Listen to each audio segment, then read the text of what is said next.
On parle politique, on parle Nicolas Sarkozy. Edwy Plenel est avec nous, fondateur de Mediapart.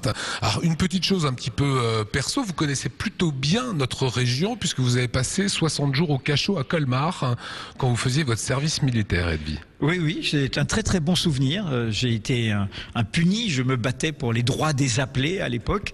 Et du haut du ministère est venue ma mutation et mes 60 jours d'arrêt de rigueur à la base aérienne de Colmar. Et j'y suis resté après et j'en ai gardé de très bons souvenirs, de très bonnes discussions et de très bonnes relations avec, y compris les militaires de carrière dont finalement nous défendions aussi la liberté d'expression. Tout ça pour avoir signé une pétition comme 1000 autres et c'est tombé sur vous. Est-ce que vous êtes parfois un des boucs émissaires des institutions ? Je dis qu'il faut accepter de prendre des coups quand on tient à certains principes. Donc je ne me vis pas comme un bouc émissaire, je me vis comme quelqu'un qui se bat pour une conception exigeante de la démocratie. Alors parfois ça dérange, mais je crois aussi que ça plaît à d'autres. Alors la jeune génération ne s'en souvient peut-être pas, il y a eu les écoutes de l'Élysée du temps de François Mitterrand, où vous étiez sur écoute. Mediapart a été mis sur écoute par l'Élysée, sous Sarkozy également ? La présidence de la République, sous Nicolas Sarkozy, nous a espionnés.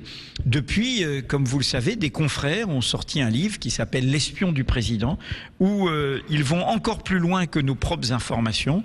Ils disent qu'une enquête a été menée sur nous, sur moi, sur nos actionnaires, qu'un rapport de 7 pages, il précise, a été remis à M. Claude Guéant, qui était à l'époque à l'Élysée. Et nous allons demander raison en justice de cet espionnage totalement illégitime. Pourquoi auriez-vous été écouté par l'Élysée sous Nicolas Sarkozy ?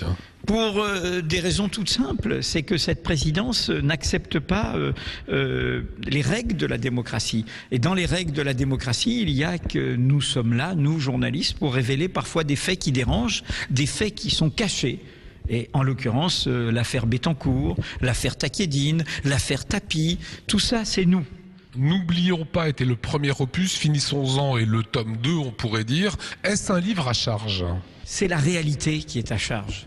Nous sommes journalistes, nous enquêtons sur des faits. Ces 2 tomes, n'oubliez pas et finissons-en, c'est un peu le manuel civique de cette présidence, une chronologie, des index. Et nous mettons sous les yeux de tous les citoyens le bilan de cette présidence. Bilan, c'est le mot que ce président sortant ne veut pas entendre prononcer. Est-ce que bilan aurait pu être fait sur Jacques Chirac ? Est-ce que ça aurait pu être fait sur Jospin Collet, Premier ministre ? Est-ce que ça aurait pu être fait sur François Mitterrand de la même façon ? Bien sûr qu'on doit toujours faire le bilan. C'est notre rôle, nous occuper du présent. Par ailleurs, je pense qu'au vu de ce bilan, cette présidence est la pire que nous ayons connue depuis, je dirais, la restauration de la République en France. C'est une présidence qui dresse la France contre elle-même. C'est une présidence violente. C'est une présidence qui fait un tri entre Français, qui décide même maintenant qu'il y a des civilisations supérieures par rapport à d'autres. Un langage digne du temps des colonies et des empires, voire des guerres mondiales. Moi je dis souvent, le bilan de cette présidence, il n'y avait pas besoin d'attendre Standard & Poor's, c'est les 3D. C'est division, diviser la France, diviser les Français. C'est destruction, les conquêtes sociales qui sont mises en cause. Et c'est dépression. Cette présidence nous fout le bourdon. Vous dénoncez les comptes truqués de Balladur, les retraites, l'affaire Bettencourt, les économies dans l'éducation nationale qui n'en seraient pas. Qu'est-ce qui a été bon sous l'ère Sarkozy ? Ce qui a été bon, c'est la démonstration qu'il a faite. Le sous-titre de ce livre, c'est « Décryptage au jour le jour de la faillite d'un système ». Nicolas Sarkozy, par son outrance, par son hyper-présidence, par son égocentrisme, nous met sous les yeux ce que nous avons laissé faire et que nous devons mettre en cause. Et c'est ça qui a été bon ? Ah bien sûr, c'est cette démonstration qui est utile. Tout d'un coup, c'est Jacques Chirac. Dans les mesures qu'il a prises, quelles ont été ? Aucune, toutes.